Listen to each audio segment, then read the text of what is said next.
The morning sun rose over New Hope like it had done for the past 47 years.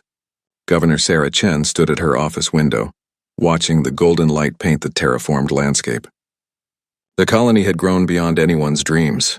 What started as a small settlement of 3,000 brave souls had become home to 2.3 million people.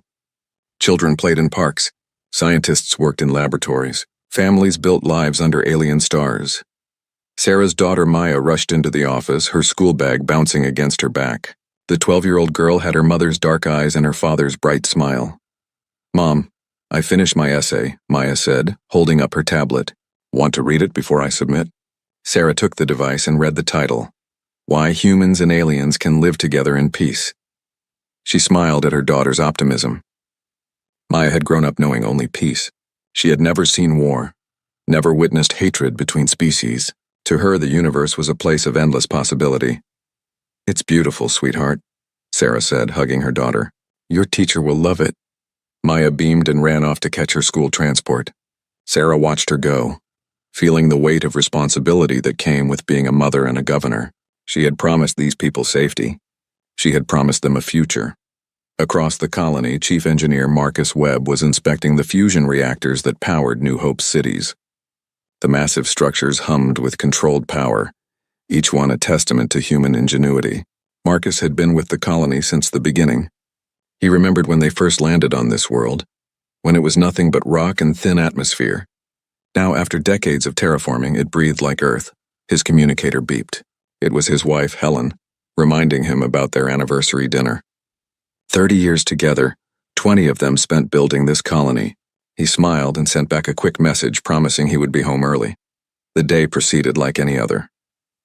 People went to work. Children attended school. The colony's automated defense system ran its routine scans of nearby space. Nothing unusual appeared. New Hope existed in a quiet corner of the galaxy, far from major shipping lanes and territorial disputes. That isolation had always been their greatest protection, until it wasn't. The sensors detected them first. Ships dropping out of faster-than-light travel at the edge of the system, not human ships. The defense AI immediately classified them as unknown vessels. Within seconds, the alert reached the colony's defense coordinator. Commander Rachel Torres stared at her screens in confusion. 15 ships, their design unlike anything in human databases. They were large, angular, covered in what looked like organic armor. But what troubled her most was their formation. This was not an exploration pattern. This was an attack formation. She immediately opened a channel. "Unknown vessels, this is New Hope Colony. Please identify yourselves and state your intentions." The response came quickly, but it was not what she expected. A harsh clicking voice spoke through the communicator. The translation software struggled for a moment, then displayed the message in clear text. "This space belongs to the Cravathi. You were warned. Your presence ends now." Rachel's blood ran cold. "We have received no warning. This is a peaceful colony. We mean no harm to anyone. Please, we can negotiate." The transmission cut off. On her screens, the alien ships began moving toward New Hope. They were not slowing down. They were not deploying landing craft. They were positioning themselves in orbital bombardment formation. "All hands to defensive stations," Rachel shouted. "Governor Chen, we have incoming hostile ships." "This is not a drill." "Repeat, this is not a drill." Sarah was in a council meeting when the alert came through. For a moment, she couldn't process the words. Hostile ships here? They had no enemies. They had never threatened anyone. New Hope was just a farming and research colony. "Activate all shields," she ordered, her voice steady despite the fear rising in her chest. "Get everyone to the shelters. Contact Earth immediately. Send them everything our sensors are recording." Marcus received the emergency alert while still in the reactor facility. His first thought was of Helen. She was at the hospital where she worked as a nurse. The hospital was in the central district, far from any shelter. He started running. The Cravathi ships reached orbital position. They were massive, each one larger than New Hope's entire defense fleet of 6 small patrol vessels. The human ships moved to intercept, their weapons powering up. They were outmatched, but they had families below to protect. The first Cravathi ship fired. A beam of superheated plasma cut through the lead human patrol ship like it was paper. The vessel exploded instantly, killing all 17 crew members in a flash of light. The other patrol ships returned fire. Their missiles and railgun rounds struck the Cravathi shields and dissipated harmlessly. The aliens did not even pause. They simply fired again. In the colony below, people ran for the shelters. Parents clutched children. The elderly helped each other down reinforced staircases. The shelters had been built decades ago, back when they first arrived. Most people had forgotten they existed. Now they ran toward them with desperate hope. Maya was in her classroom when the alarm sounded. Her teacher, Mr. Harrison, immediately ordered everyone toward the shelter beneath the school. The children moved quickly, but Maya could hear the fear in their voices. Through the windows, she saw bright lights in the sky. Explosions. Ships burning as they fell. "Stay together," Mr. Harrison called out. "We're going to be fine. Just keep moving." Sarah reached the command center as the bombardment began. She watched helplessly as the Cravathi ships systematically destroyed every defensive position, every military installation, every ship that tried to fight back. In less than 10 minutes, New Hope's defenses were gone. "They're targeting population centers now," Rachel reported, her voice breaking. "Governor, the shields won't hold. They're too powerful." Sarah looked at the screen showing the evacuation status. Only 40% of the population had reached shelters. There wasn't enough time. "Keep broadcasting our surrender," Sarah ordered. "Tell them we yield. Tell them they can have the planet. Just let our people live." But the Cravathi did not respond. Their ships continued firing. Plasma beams struck the cities, turning buildings to vapor. Fusion bombs fell on the agricultural districts, creating mushroom clouds that could be seen from space. The colony's shields flickered and failed under the relentless assault. Marcus reached the hospital just as the first bombs hit the district. The building shook violently. Ceiling tiles fell. People screamed. He found Helen helping patients into the basement shelter. Their eyes met across the chaos, and in that moment they both knew the truth. They were not going to survive this. They held each other as the hospital collapsed above them. Maya huddled in the school shelter with her classmates. The bunker shook with each impact. Dust fell from the ceiling. The emergency lights flickered. Mr. Harrison tried to keep everyone calm, but even he could not hide his fear anymore. The bombardment continued for 6 hours. The Cravathi were thorough. They wanted to ensure nothing survived. When they finished, New Hope was gone. The cities were craters. The forests were ash. The oceans boiled under nuclear fire. 2.3 million people had been erased from existence. The Cravathi ships departed without a word, leaving only death behind. But the automated communication buoys had recorded everything. Every moment of the attack, every desperate plea for mercy, every scream as the bombs fell. The recordings were compressed and transmitted toward Earth at light speed, along with a final automated message. "New Hope is lost. Remember us." 3 weeks later, the transmission reached Earth, and humanity learned what it meant to lose an entire world. The transmission reached Earth on a Tuesday morning. It arrived at the Deep Space Communication Center in Geneva, Switzerland. The technician on duty, David Morrison, was drinking coffee when his screen lit up with the priority alert. He set down his cup and opened the file. The first image showed New Hope before the attack. Beautiful cities gleaming under the sun, green fields stretching to the horizon. Then the next image appeared. Fires, explosions, ships falling from the sky. David's hands began to shake as he scrolled through the recording. He watched Governor Chen's final message, her voice steady even as her world burned around her. "To Earth, to humanity, New Hope is under attack by an alien species calling themselves the Cravathi. They gave no warning. They refused all attempts at communication. They are killing everyone. Please remember us. Remember what happened here. Don't let our deaths be meaningless." The transmission ended with sensor data showing the complete destruction of the colony. No life signs remained. David sat frozen for several seconds, then slammed his hand on the emergency alert button. Within an hour, every government on Earth knew. Within 2 hours, the news had spread to every human in the solar system. Within 3 hours, the streets of Earth's cities were filled with people demanding action. The grief was immediate and overwhelming. 2.3 million people, gone in 6 hours. Entire families erased. Children, elderly, scientists, farmers, teachers, all dead. The United Earth Council convened an emergency session. Representatives from every nation gathered in the Great Hall in Brussels. The mood was unlike anything in modern history. There was no debate about whether to respond. The only question was how. President Amanda Rodriguez of the United Earth Council stood before the assembly. Her face was drawn with exhaustion and sorrow. She had spent the night reviewing every second of the transmission from New Hope. She had watched children die. She had heard their screams. "Members of the council," she began, her voice heavy with emotion. We have witnessed an act of pure evil. The Kravathi Empire has committed genocide against our people. They destroyed an entire colony without provocation, without mercy, without even the basic decency of a declaration of war. The hall was silent. Every representative had seen the recordings. Many had been crying.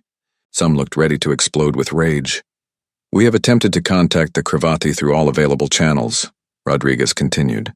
They have responded with contempt. They claim that all of that region of space belongs to them and that we were warned to leave. We have no record of any such warning. Even if such a warning existed, it would not justify what they have done. She paused, letting her words sink in. Then she spoke the sentence that would change human history. I am authorizing the activation of Project Achilles. We will respond with the full force of humanity's military capability. Admiral James Corrigan will lead the Stellar Response Fleet. His mission is simple. Make the Kravathi understand that humanity will not tolerate the murder of our people. The vote was unanimous. Every single representative agreed. Even those nations that had historically opposed military action voted yes. This was not about politics or ideology. This was about survival. This was about showing the galaxy that humanity could not be destroyed without consequence. Admiral James Corrigan received the orders in his office at the Mars Naval Command.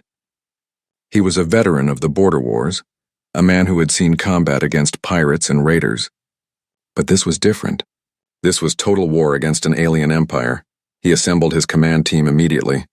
Captain Elena Vasquez, his tactical officer, was a brilliant strategist who had graduated top of her class at the Naval Academy. Dr. Raymond Park, the weapons specialist, had spent 15 years developing experimental weapons that were supposed to be used only as deterrents. Commander Liu Wei, the fleet strategist, had studied every major military campaign in human history. We have 47 ships available for the Stellar Response Fleet, Corrigan told them. They're being equipped with every experimental weapon we've developed. Plasma lances, antimatter missiles, railguns that can fire at 0.9 the speed of light. And something else. Something we've kept secret even from most of the government. He pulled up classified files on the screen. Project Helios, a weapon capable of destabilizing a star. It had been developed decades ago as the ultimate deterrent. Something so terrible that its mere existence would prevent war. Now they might actually have to use it. Sir, Elena said carefully, are we really considering this? Using a weapon that could destroy an entire star system? Corrigan's face was hard. The Kravathi killed 2.3 million civilians. Men, women, children. They didn't just attack a military target. They erased an entire world. If we respond with anything less than overwhelming force, we send a message to the galaxy that humans can be slaughtered without consequence. Dr. Park spoke up. His voice was quiet but firm. I helped design these weapons hoping we would never need them. But after watching what happened to New Hope, I believe we must show the galaxy what happens when humanity is pushed to war. The Kravathi must understand the magnitude of their mistake. Commander Liu added his thoughts. From a strategic perspective, half measures will not work. The Kravathi are a warrior culture. They respect only strength. If we attack and fail to achieve total victory, they will see it as weakness and continue their aggression. Other species might see it as an opportunity to test humanity as well. We must win completely and decisively. Corrigan nodded slowly. Then we're agreed. We hit them with everything we have. No holding back. No second chances. The fleet assembled over the next 2 weeks. 47 warships, each one equipped with weapons that pushed the boundaries of known science. The ships were beautiful and terrible. Sleek hulls covered in reactive armor, weapon ports that could unleash the power of small suns, engines capable of crossing the galaxy in months instead of years. The crews numbered 15,000 men and women. All volunteers. All knew they might not come back. But every single one of them had watched the recordings from New Hope. They had seen what the Kravathi had done. They were ready to make them pay. Before departure, Corrigan made one final attempt at diplomacy. He sent a message through all known channels to the Kravathi Empire. This is Admiral James Corrigan of the United Earth Fleet. You have destroyed our colony of New Hope. You have murdered 3 million innocent civilians. We demand an immediate explanation and reparations. If you do not respond within 24 hours, we will consider ourselves at war. The Kravathi response arrived 12 hours later. It was brief and dismissive. Humans are weak creatures who fled their homeworld to infest other systems. The space you occupied belonged to the Kravathi Empire. We claimed what was ours. If you attempt to retaliate, you will share New Hope's fate. This is your only warning." Corrigan read the message 3 times. Then he deleted it and turned to his crew. "Set course for Cravathi Prime," he ordered. "Maximum speed. And prepare all weapon systems. It's time to teach them about human weakness." The fleet departed 2 days later. Earth watched them go with a mixture of hope and fear. Some called it justice, others called it revenge. But everyone understood that humanity had crossed a line. They were no longer just explorers and colonists. They had become something else. They had become warriors. The journey would take 2 months at maximum faster than light speed. 2 months for the crews to train, to prepare, to come to terms with what they were about to do. The ships traveled in formation, a steel armada moving through the void of space with singular purpose. On the flagship, the ESS Retribution, Admiral Corrigan stood on the bridge and looked at the stars. Somewhere out there, the Cravathi were going about their lives, probably thinking they had frightened away another weak species. They had no idea what was coming for them. Corrigan thought about Governor Chen and her daughter. He thought about Chief Engineer Webb and all the other people who had died on New Hope. He thought about the children who would never grow up, the dreams that would never be fulfilled, the futures that had been stolen. They killed every man, woman, and child, he said quietly to Elena, who stood beside him. They must understand what that means. They must learn that humanity protects its own no matter the cost. Elena nodded. "We'll make them remember, sir. We'll make sure the entire galaxy remembers." The fleet continued on its path, carrying with it the fury of an entire species. The Cravathi had made a terrible mistake. They had assumed that peaceful meant weak. They had confused patience with cowardice. They had attacked humanity's children. Now they would learn the truth. Humanity could be peaceful. Humanity could be patient. But humanity could also be absolutely ruthless when pushed too far. The countdown had begun. In 2 months, the Cravathi would face judgment. Supreme War Master Krelvok stood in the command center of the Cravathi homeworld, examining reports from the outer territories. The destruction of the human colony had been efficient and complete. It had sent a clear message to all species in the region. Cravathi space was not to be trespassed. The War Master was a massive creature, standing nearly 3 meters tall. His exoskeleton was deep purple, marked with scars from countless battles. He had led the Cravathi military for 20 cycles, conquering 14 different species during his reign. The humans were just the latest to learn respect for Cravathi power. "The human colony has been eliminated," reported Sub-Commander Threk. "All 2.3 million inhabitants are dead. The world has been rendered uninhabitable." Krelvok clicked his mandibles in satisfaction. "Good, send word to all border fleets. Any further human expansion into our territory will be met with the same response. They must learn their place in the galaxy." Around the command center, other Cravathi officers worked at their stations. The Empire was vast, spanning 17 star systems and controlling dozens of conquered worlds. The military numbered in the millions, with thousands of ships patrolling their borders. They were the dominant power in the sector of space. "What if the humans attempt retaliation?" asked Thrak. Krelvok made a sound that might have been laughter. "Retaliation? These creatures fled their homeworld because they poisoned it. They spread across space like parasites, building soft colonies full of families and scientists. They have no warrior spirit. They will mourn their dead and retreat further into their own territory. Intelligence suggests they have a military force." Thrak pointed out. "A patrol fleet designed to fight pirates," Krelvok dismissed. "The humans have not fought a real war in generations. They have forgotten what it means to face a true warrior species. We have conquered 14 species. Each one thought they could resist. Each one learned the truth. The Cravathi are superior." This attitude was common throughout the Cravathi Empire. They had built their civilization on conquest and strength. Their history was filled with stories of glorious battles and defeated enemies. Every Cravathi child was raised to believe in their species' superiority. In the military academy on Cravathi Prime, instructors taught young warriors about the Empire's victories. They studied the Therixian War, where they had crushed a species that once controlled 12 systems. They learned about the Velkor subjugation, where an entire civilization had surrendered after watching the Cravathi destroy their homeworld's moon as a demonstration of power. Humans were just another entry in this long list of victories. A minor species that had foolishly settled in Cravathi space and paid the price. The military analysts who suggested that humans might be more dangerous than they appeared were ignored or ridiculed. Commander Vexillar, who led the fleet that destroyed New Hope, had returned to a hero's welcome. He stood before the military council, receiving praise for his efficient execution of the mission. "You have defended the Empire's honor," High Counselor Drakthar told him. "The humans now understand the consequences of defying us." Vexillar bowed. "It was a simple task, honored counselor. Their defenses were pathetic. 6 small ships tried to oppose our fleet.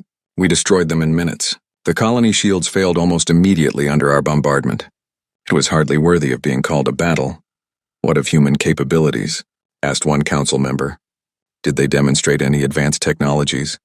"Nothing impressive," Vexillar reported. "Standard fusion reactors, basic shield technology, primitive weapons. Their patrol ships used railguns and missiles, all easily countered by our defenses. I saw nothing that would concern our military." The council accepted this assessment without question.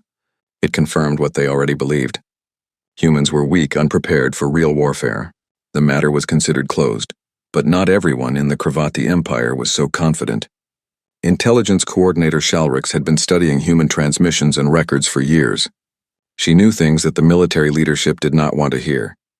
In her office deep within the intelligence complex, Shalrix reviewed her files on human civilization. She had watched their entertainment media, studied their history, analyzed their cultural patterns. What she found troubled her deeply. Humans had fought wars among themselves for thousands of years. Terrible, brutal wars that killed millions. They had developed weapons capable of destroying their own planet. Nuclear weapons, biological weapons, chemical weapons. They had created horrors, and then somehow they had stopped using them. They had chosen peace, but choosing peace was not the same as being incapable of war. Shalrix understood this, even if the military leadership did not. Humans had the capacity for terrible violence. They had simply chosen to control it, to direct it into peaceful endeavors. But that capacity still existed, waiting to be unleashed. She tried to warn the council. She sent reports detailing human military potential. She pointed out that a species capable of nearly destroying itself surely had the ability to destroy others. But her warnings were dismissed. "You worry too much," her superior told her. "The humans have been defeated. They will not dare to strike back against the might of the Kravathi Empire." Shalrix was not convinced, but she was not in a position to challenge the council's wisdom. She could only watch and wait, hoping she was wrong. 2 months passed. The Kravathi continued their normal operations, secure in their dominance. Their fleets patrolled the borders. Their worlds prospered on the labor of conquered species. Everything seemed normal. Then the sensors detected something at the edge of Kravathi space. Ships dropping out of faster-than-light travel, not merchant vessels, not civilian craft. Warships, human warships. The alert reached the Outer Defense Fleet immediately. Fleet Commander Zarkoth reviewed the sensor data with growing surprise. 47 ships moving in perfect military formation. They were heading directly toward Kravathi space. "So the humans do have courage after all," Zarkoth said. "Foolish courage, but courage nonetheless. They think 47 ships can challenge the Kravathi Empire." He commanded 200 ships in the Outer Defense Fleet. These were not the Empire's best vessels, but they were more than sufficient to handle a minor human force. Zarkoth was actually pleased. This would give his crew some real combat practice. "All ships battle formation," he ordered. "We will destroy these humans quickly, then send their wreckage back to Earth as a message. Let them know what happens when they challenge us." The Kravathi fleet moved to intercept. 200 ships against 47. The outcome seemed certain. Zarkoth had already started composing his victory report in his mind. The human fleet did not slow down. They did not attempt to communicate. They simply continued forward, weapons systems charging. Their ships were different from the patrol vessels that had defended New Hope. These were larger, more heavily armed, built for war rather than peacekeeping. "They're powering weapons," reported the sensor operator. "Energy readings are unusual.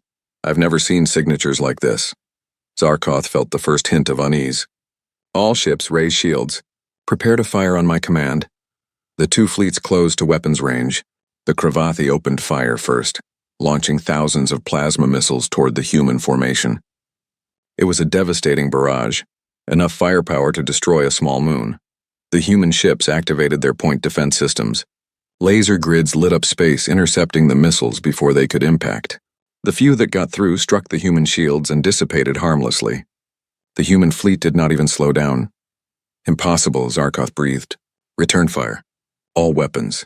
The Kravathi ships unleashed everything they had. Plasma beams, particle cannons, kinetic impactors.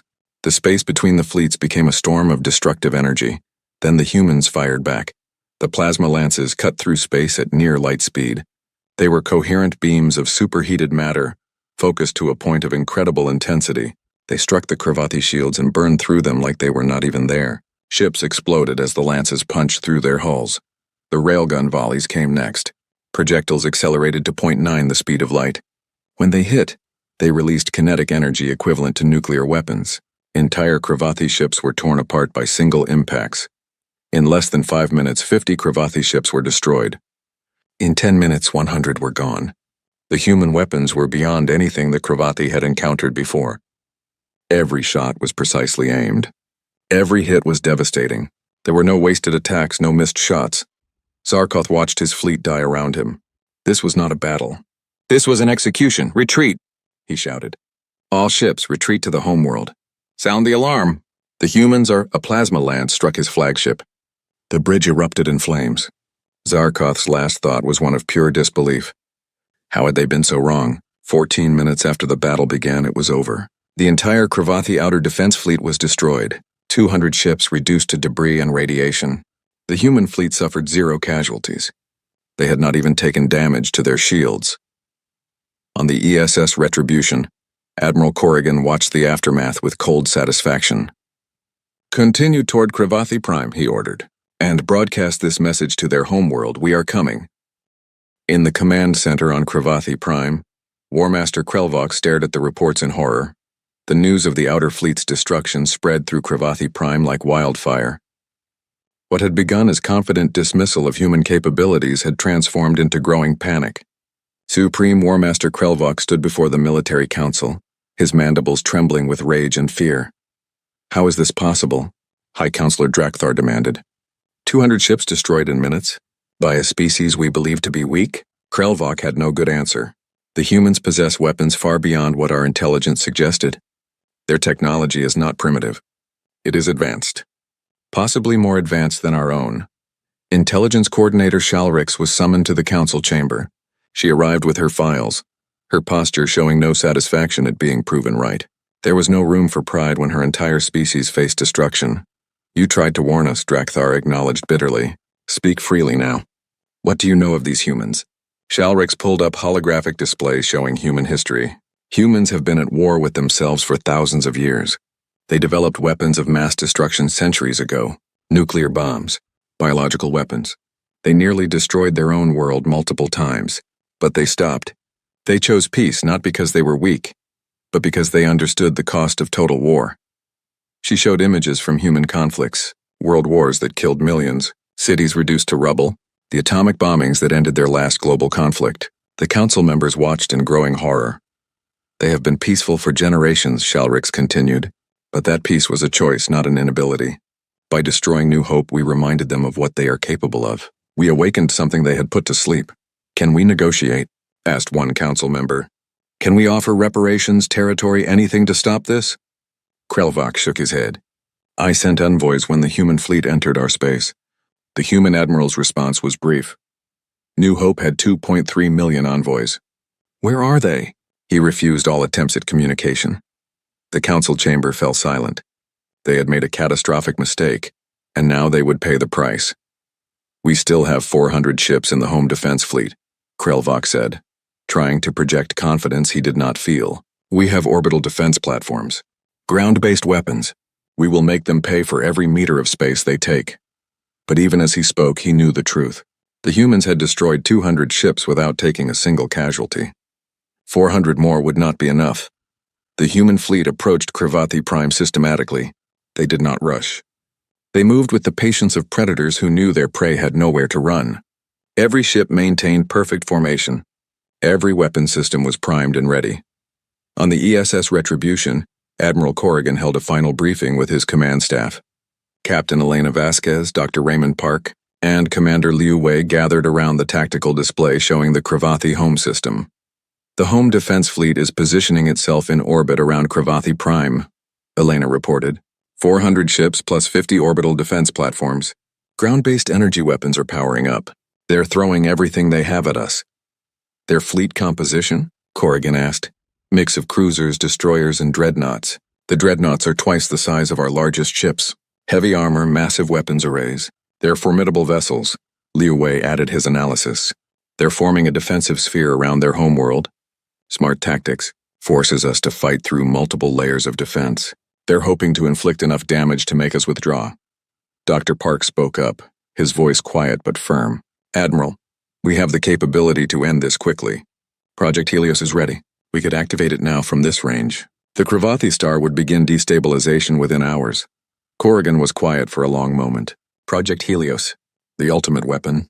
A device that could force a star into instability, causing it to expand and consume its own planets before collapsing. It was genocide on an unimaginable scale. No, he said finally.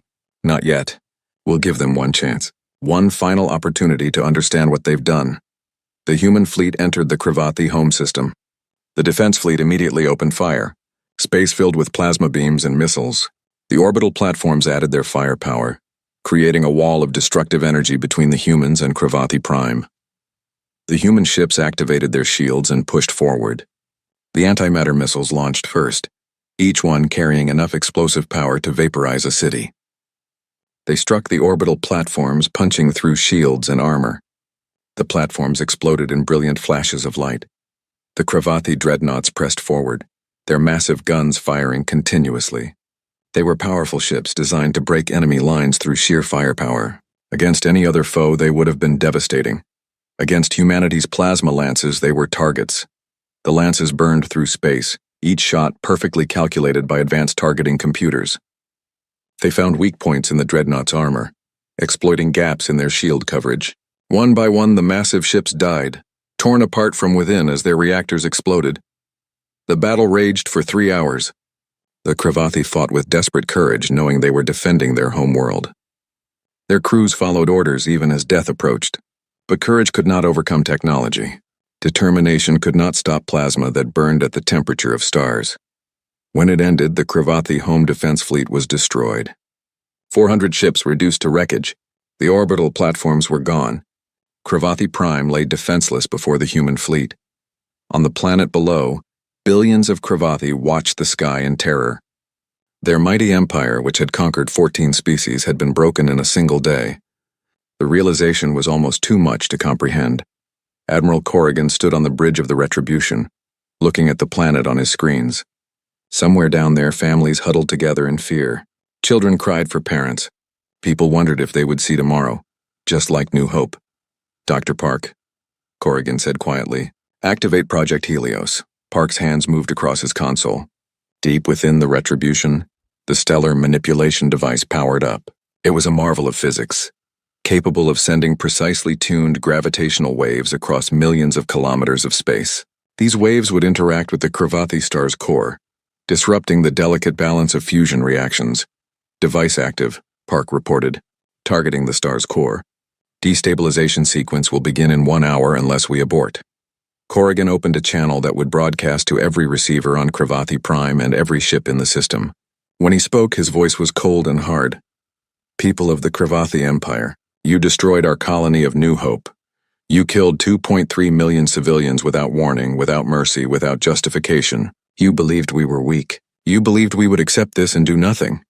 He paused, letting his words sink in across the planet below. You were wrong. We have activated a weapon that will destroy your star. In 1 hour, your sun will begin to expand. It will consume your inner planets. Cravathi Prime will be vaporized. Your outer worlds will become frozen, lifeless rocks. Your star system will become a tomb. Panic erupted across Cravathi Prime. People ran through the streets. Ships tried to launch from spaceports. The government tried to maintain order, but fear was too powerful. You have 1 hour to evacuate, Corrigan continued. Get as many people off-world as you can. Flee to deep space. We will not pursue those who escape. But in 1 hour, this system dies. He closed the channel. Around him, his bridge crew worked in silence. Some looked troubled. Others looked satisfied. All understood the magnitude of what they were doing. The evacuation was chaos. There were not enough ships. Not enough time. The Cravathi government tried to organize priority evacuation for essential personnel, But the plan collapsed immediately. People fought to get on ships. Families were separated. Children were trampled in the panic. Some ships made it to orbit and fled toward the edge of the system. Most did not. The spaceports could only handle so many launches. The ships could only carry so many people. Cravathi Prime's population numbered 6 billion. They had 1 hour to save whoever they could. Krelvok sat in his command center, watching his world descend into chaos. He had sent envoys to the human fleet, begging for more time, offering unconditional surrender. The humans did not respond. They simply waited, counting down the minutes. "We were wrong," he said to Shalrix, who stood beside him. "We treated them like all the others we conquered. We thought they would break like the Therixians, surrender like the Velcors, but they are not like the others." "No," Shalrix agreed. "They are not." On the Retribution, Dr. Park watched the countdown. 59 minutes had passed. In 60 seconds, Project Helios would complete its work. The Cravathi star would begin its death throes. "Admiral," Elena said quietly, "there are still billions down there, civilians, children, people who had nothing to do with the attack on New Hope." "New Hope had children too," Corrigan replied. His voice was steady, but his eyes held terrible pain. Governor Chen's daughter was 12 years old.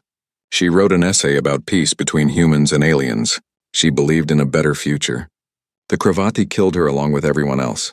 The countdown reached 0. Dr. Park activated the final CQ. The Cravathi star expanded slowly at first, then with increasing speed. Its outer layers grew, reaching toward the inner planets like grasping fingers of fire. The light it cast changed from warm yellow to angry red. The temperature across Cravathi Prime began to rise. Admiral Corrigan watched from the ESS Retribution, positioned at the edge of the system. His face showed no emotion, but inside he felt the weight of what he had done. Behind him, his crew worked in silence, recording every moment of the star's death. On Cravathi Prime, the evacuation continued in desperate chaos. Ships launched continuously from every spaceport, each one packed far beyond safe capacity. Families were torn apart as some made it aboard while others were left behind. The sky above grew brighter and redder with each passing minute. In the capital city, Supreme War Master Krelvok stood in the empty command center. Most of his staff had fled to the evacuation ships.